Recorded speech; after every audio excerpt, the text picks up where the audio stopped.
I recently read the book The 4 Disciplines of Execution by Sean Covey, Chris McChesney, and Jim Hewling. Everyone has good ideas, but what's rare is the ability to execute on those ideas. A good idea without execution is worthless. Authors Sean, Chris, and Jim surveyed over 200,000 business leaders from around the world to understand why they routinely failed to execute on their good ideas and important goals. They found that leaders and teams who routinely fail to execute on their good ideas are completely consumed by what they call the whirlwind. The whirlwind is the chaos of day-to-day life. It's the reason you get to the end of the week and wonder, wow, I was busy all week, but I don't think I accomplished a damn thing. It's the endless stream of incoming messages. It's the problems that show up unexpectedly that you need to address. Everything in the whirlwind seems urgent. And when everything seems urgent, those important but less urgent ideas get forgotten and left behind.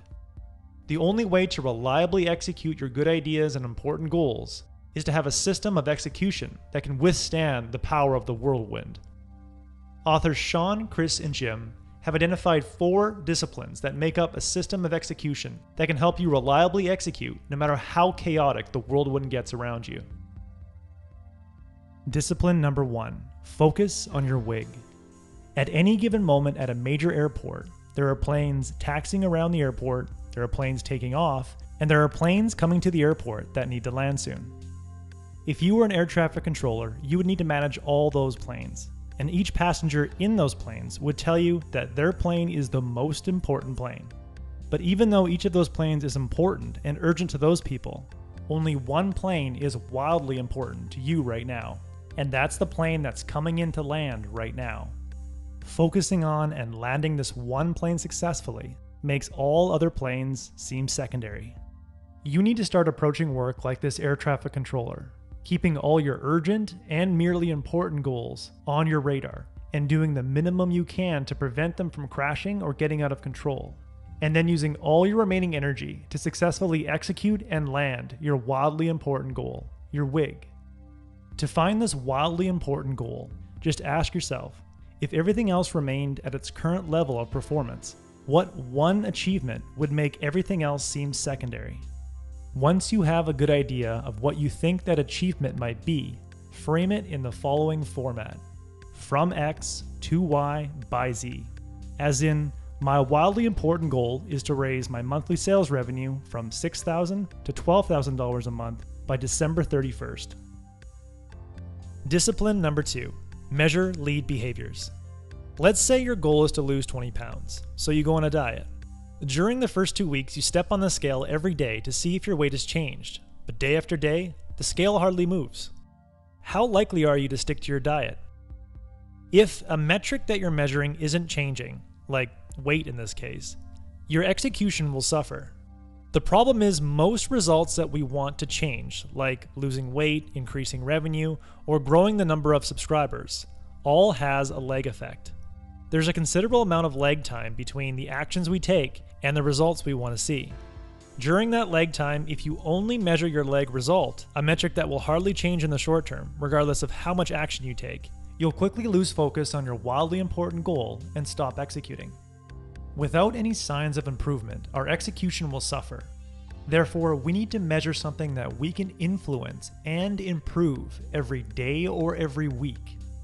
What we need to measure are lead behaviors. Lead behaviors are those critical day-to-day activities that ultimately lead to our desired result. If you had a blog and you wanted to get more subscribers, you shouldn't just measure the increase in subscribers each week. You should measure the number of words you write each day and the number of articles that you post each week. If you're a salesperson, you shouldn't just measure the number of sales you're getting each week. You should also measure the number of daily prospect calls you're making and the number of follow-up emails you're delivering. These lead behavior measurements are something that you can increase every day. And when you increase these metrics every day, you increase your engagement and execution. And when you focus on proven and validated lead behaviors, achieving your lag result will simply be a matter of time. Discipline number 3, put up a scoreboard. Let's say you get together with friends on Saturday and go play soccer in the park. You make teams, you set up the nets, and then you start the game. But 30 minutes into that game, some of your friends are losing interest because no one remembered to keep score. But what if everyone on your team knew they were down by 1 goal with 5 minutes left to play? Do you think they would still be disengaged and walking off the field? The authors say people play differently when they know the score. It doesn't matter if you're playing soccer or executing a work project. Knowing the score generates a will to win, and the will to win fuels execution.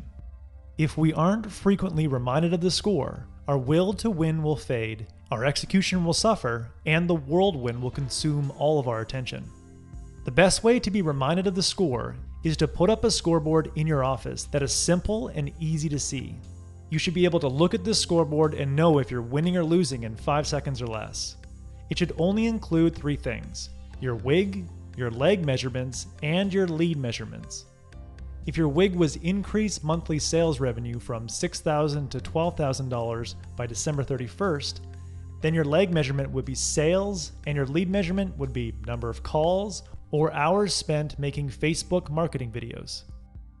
If you're increasing your lead measurement day after day or week after week, then you feel like you're winning. And once you see a lead measurement corresponding to an increase in a leg measurement, then you verify that you're winning and your execution and commitment goes through the roof. Discipline number 4, schedule weekly accountability talks.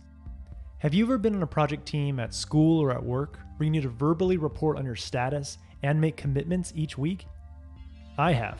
And it's amazing how much more action I take when I know my teammates will hold me accountable to what I say. As a project manager at an engineering firm, I needed to sit around a table every Monday morning and remind my peers of what I said I would do, what I did, and what I plan to do this week to hit my next project milestone.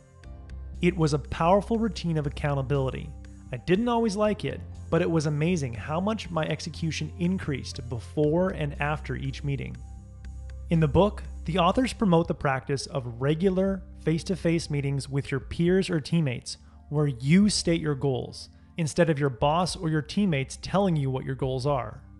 When you verbally commit to your own goals in front of your peers or teammates who will support you but hold you accountable, you have a strong desire to honor your word and protect your reputation.